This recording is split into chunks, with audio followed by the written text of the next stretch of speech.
patiko šitas autobusėlis, tas antras aukštas labai patiko ir kaip šitie augalai susodinti ir va šitos supynės.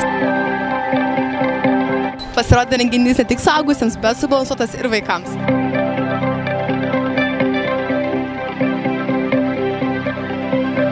Kuo skiriasi šitą terasą nuo visų kitų terasų? Kaip galėtum pasakyti? Jauku. Na, jį tiesiog biški neįprasta, į tokia urbanistinio stiliaus, čia aplinkui visokie fabrikai buvę ir panašiai. Čia yra gražu, bandyta čia daug visokių augaliukų padaryti, o tinklas matot, va tenais toliau. Sakykime taip, originali ir neįprasta vieta. Taigi, Viktorai, esame tavo erdvėje, net pristatinėti gal ir nereikia. Pirmas klausimas tau, kuo ši terasa yra kitokia nei kitos, kodėl verta čia pas jūs apsilankyti? Tavo nuomonė.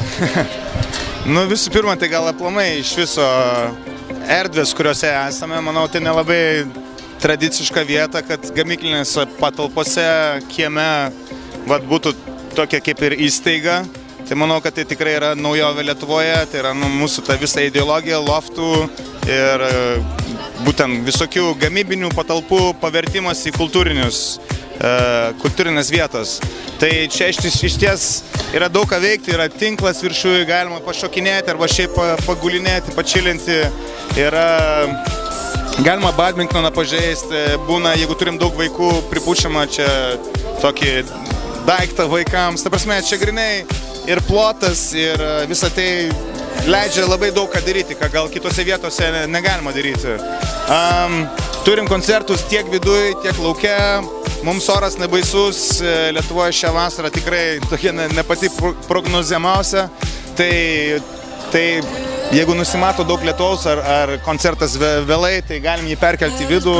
Tai irgi toks didelis pliusas. Nu ir šiaip man atrodo, kad šita vieta turi savo tam tikrą aurą, kuri atėjęs čia iš karto jauti.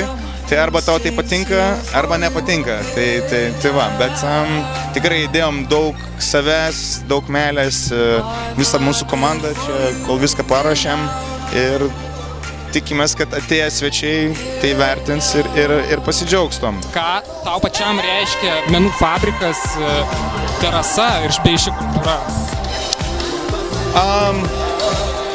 Kaip sakiau, man šiaip loftas ir LRT Opus irgi kaip radijas, yra iš tikrųjų atradimų vietos. Man atrodo, kai loftas, kai mes pradėjom, mes buvom pirmi, kurie pradėjo vežti tokios grupės, kurios kiti didėjai promoteriai, kurie veža Elton John, Sting ir taip toliau, jie negalvoja, kad Lietuvoje yra publika, kuri gali klausytis tokios muzikos kaip, nežinau, Jamie Woon, Moderat, Nicolas Jar.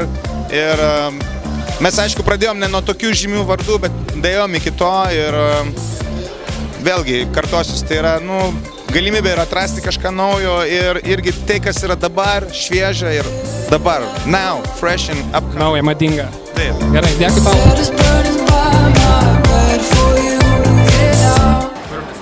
Lekiam į Palangą. Kodėl? Nes ten yra taip pat LRT Opus terasa.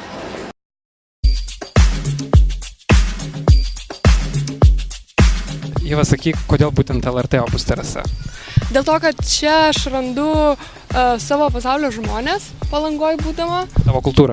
Taip, mano kultūra, žmonės ieškantis kažko vertingo ir man čia tiesiog gera, nes aš matau, kad Palanga atgimsta ir čia yra pradžia būtent. Suprantu, ne pirmą kartą lankais, ar ne? Ne pirmą vasarą ir visą laiką čia būnu. Kas čia labiausiai patinka? Koncertai, gal kažko lauki? Tai nuo koncertų iki žmonių aplinkos ir idėjos pačios.